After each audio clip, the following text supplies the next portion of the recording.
Lockdown का main लक्ष्य था संक्रमण को रोकना। तो क्या आपकी राय में 4 बार लॉकडाउन अभी तक हो चुका है, तो संक्रमण रुका है? नरेंद्र मोदी जी ने कहा था 21 दिन में कोरोना की लड़ाई जीती जाएगी। हिंदुस्तान पहला देश है बीमारी के बढ़ते वक्त लॉकडाउन बंद कर रहा है। सरकार की बड़ा फेलियर या नाकामयाबी क्या रही है? हमें बताया गया था कि 21 दिन में बीमारी को हराया जाएगा। 60 दिन हुए हैं, बीमारी दौड़ती जा रही है, बढ़ती जा रही है। मैंने फरवरी में कहा था कि बहुत डेंजरस सिचुएशन बनने जा रही है। गुजरात की स्थिति भी बहुत अच्छी नहीं है। वहाँ कोरोना को लेके बहुत ज्यादा स्ट्रगल चल रहा है। वहाँ पे विपक्ष क्यों इतना कमजोर नजर आता है? गुजरात में बीजेपी की सरकार है, प्रेसिडेंट रूल लगेगा तो बीजेपी की सरकार होगी। ये तो आपकी बिल्कुल इलॉजिकल बात है।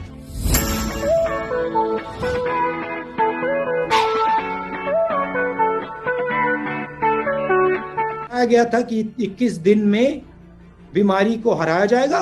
60 दिन हुए हैं, बीमारी दौड़ती जा रही है, बढ़ती जा रही है। अस्पतालों से मेरी बात होती है, कहते हैं कि बीमारी बढ़ती जा रही है। तो ये सवाल है। अब आप अपने सवाल जरूर पूछिए। राहुल जी, एक और बड़ा सीरियस चैलेंज जो है वो देश फेस कर रहा है। भारत एक तरफ कोविड-19 से लड़ रहा है और दूसरी तरफ सीमा पर भी देखें तो बहुत तनाव की स्थिति है। लद्दाख में चीन के साथ बहुत तनावपूर्ण स्थिति चल रही है और एक रिपोर्ट कहती है कि 10,000 से ज़्यादा सैनिक जो है वो भारतीय भूभाग पे आके डटे हुए हैं। दूसरी तरफ अगर आप देखें तो नेपाल के साथ भी हमारा सीमा विवाद, एक नया जो है वो विवाद शुरू हो गया है। तो बाहरी सीमा के मोर्चे पे भी भारत एक बड़े सीरियस चैलेंज का सामना कर रहा है। तो आपको नहीं लगता है कि सरकार की रणनीति यहाँ पे कहीं ना कहीं एक तरह से सवालों के कटघरे में है? देखिए, जो बॉर्डर इशू है, इसके डिटेल्स क्या हुआ है, किस प्रकार हुआ है, क्या किया गया है, इसके डिटेल्स सरकार को ट्रांसपेरेंटली देश को बताने चाहिए,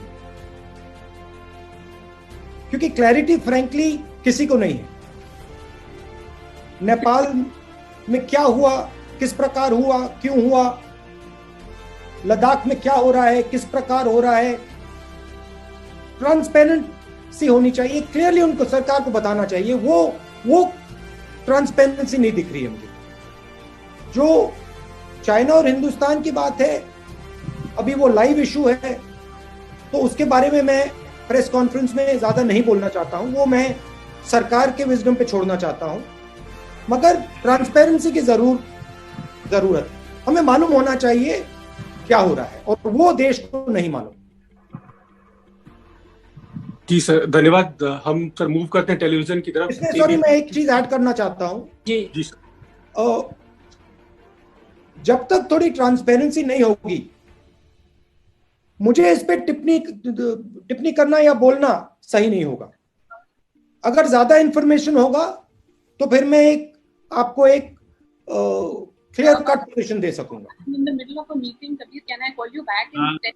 No, sorry, you'll have to wait for your turn. Not like this. Can Adish Rawal from ABP come in, please? And please be brief with your question. Yes, sir.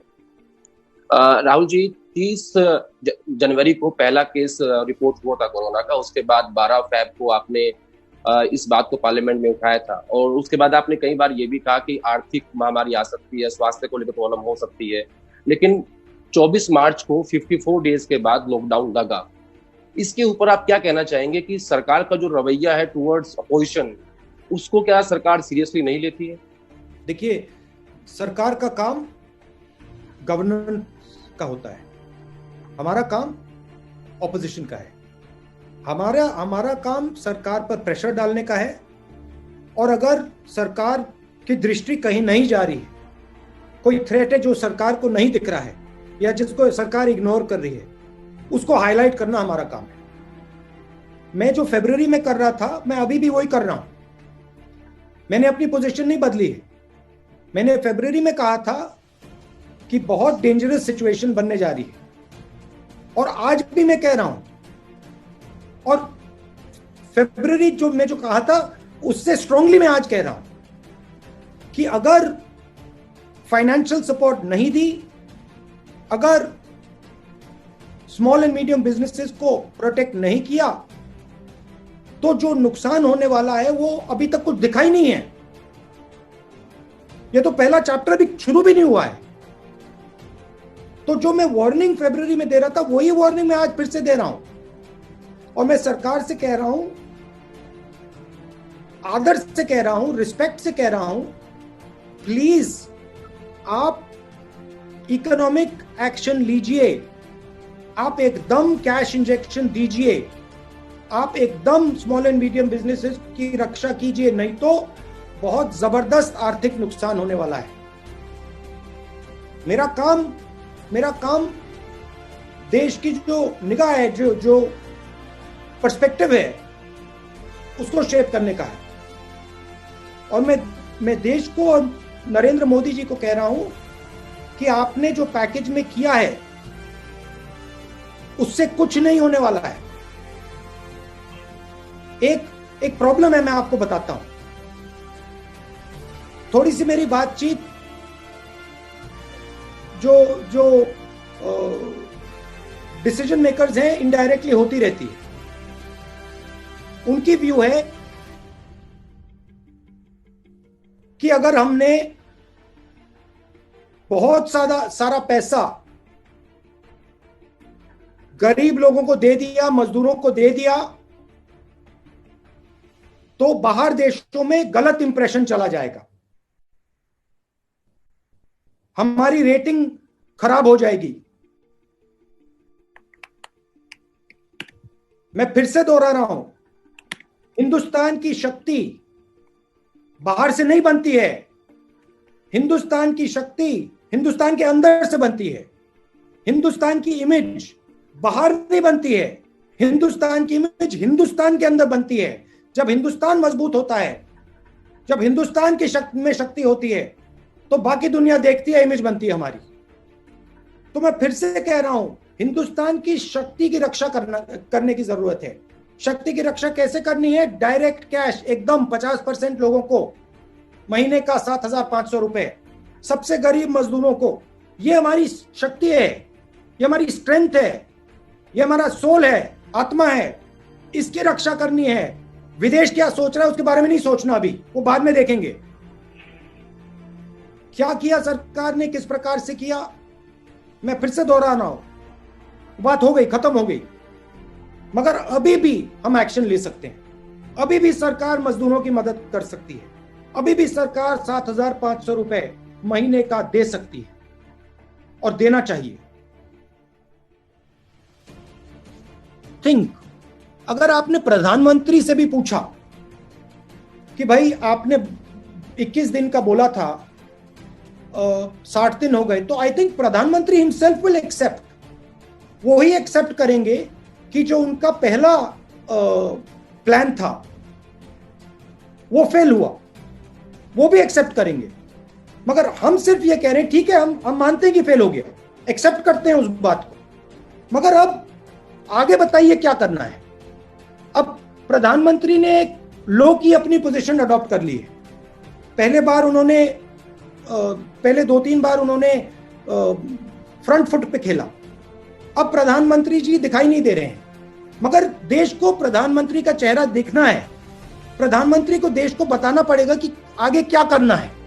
तो प्रधानमंत्री को aggressively front foot पे फिर से आना पड़ेगा। वो back foot पे चले गए हैं, मैं ऑपोजिशन का हूं, मैं कह रहा हूं उनको कि वो फ्रंट फुट पे फिर से आए। Thank you, sir. May I now request Aaj Tak, Mosmi Singh? And sir, before I take that question, Mosmi ji, sorry, I want to point out to the group as also to Rahul ji. Siddharth from ANI is here. In his course of duty, he was tested positive for COVID, but hats off to him that he continues to be on duty. Despite that, kudos to him. I hope he's not infecting other people. No, sir, he's at home, but he's on duty and continues to work. Mosmi ji, please go ahead. Rahul, हम आपसे पूछना चाह रहे थे, जो सरकार की पूरे इस मसले को लेके हैंडलिंग रही है, how would you rate it if it's on a scale of 10? क्या आप कितना मार्क्स देंगे, और क्या एक बड़ी कामयाबी और एक बड़ा फेलियर या नाकामयाबी क्या रही है आपकी? आपको लगता है सरकार? I'm not a school professor that I'm going to rate the Prime Minister's performance on a scale of 1 to 10. Sorry, that would be inappropriate for me to do. मैं ये कह दूंगा कि कोरोना की लड़ाई खत्म नहीं हुई है, कोरोना की लड़ाई शुरू हुई है और हमें आगे क्लियरली अपने एक्शंस समझाने हैं। सरकार को क्लियरली एक्शंस बताने पड़ेंगे। 2-3 चीजें हैं, इकोनॉमी को कैसे रिवाइव करेंगे, स्मॉल मीडियम बिजनेस, माइग्रेंट्स, जो गरीब जनता है उनको कैसे, उनकी मदद कैसे होगी, और जो ओपनिंग अप हो रही है इसको किस प्रकार से मैनेज किया जाएगा कि हमारे जो वनरेबल लोग हैं, जो बुजुर्ग लोग हैं, हार्ट पेशेंट्स हैं, डायबिटिक्स हैं, लंग पेशेंट्स हैं, किडनी पेशेंट्स हैं, उनकी रक्षा किस प्रकार से की जाएगी नेशनल लेवल, ये सवाल है। मगर मेरा रैंकिंग देना अप्रोप्रिएट नहीं होगा। राहुल, क्या कोई कामयाबी आप Mosmi ji, I'm sorry, I'll have to cut you in today. नहीं, sorry, let her ask. कोई कामयाबी? Randeep, we can go on. Okay. Yes, Rahul, मैं कह रही थी कि क्या, जी मैं ये कह रही थी कि क्या कोई कामयाबी आपको लगता है इस पूरे 2.5-3 महीने में कोई कामयाबी रही है कुछ हैंडलिंग में, या काबिले तारीफ रहा हो सरकार की तरफ से? वो जवाब नहीं दिया था। मैं आपसे ना मैं क्रिटिसाइज करूंगा, ना मैं पास्ट की बोलना चाहता हूं। जो हो गया हो गया। मैं आज की बात कर रहा हूं। मुझे इंटरेस्ट आज की है और कल की है, कल क्या होने वाला है। और मुझे थोड़ी घबराहट हो रही है कि जो कोरोना वायरस है वो बढ़ता जा रहा है।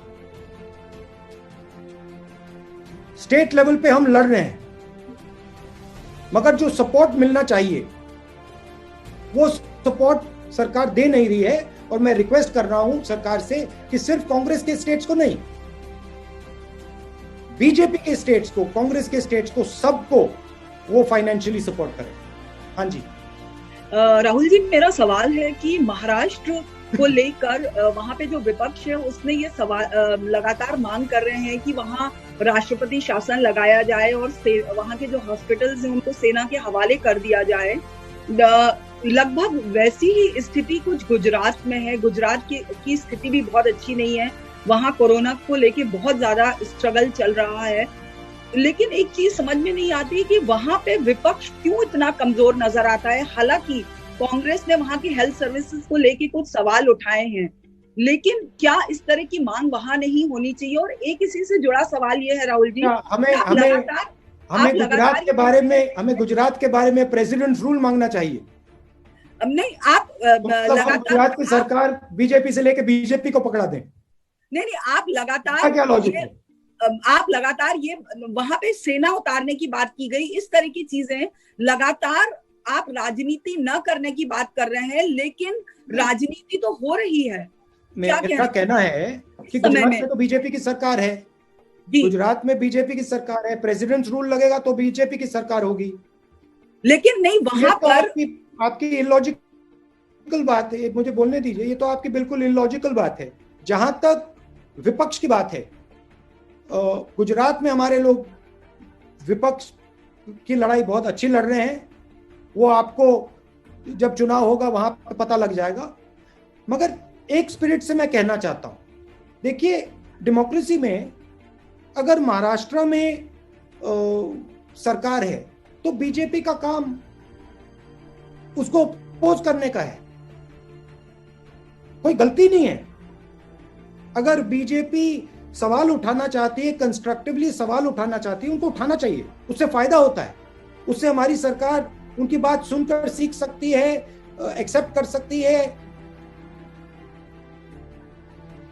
तो इसमें कोई प्रॉब्लम नहीं है। मगर डेमोक्रेटिक स्ट्रक्चर को उखाड़कर बिना कोई कारण प्रेसिडेंट रूल लगाना, उसमें और कंस्ट्रक्टिव ऑपोजिशन में बहुत फर्क है।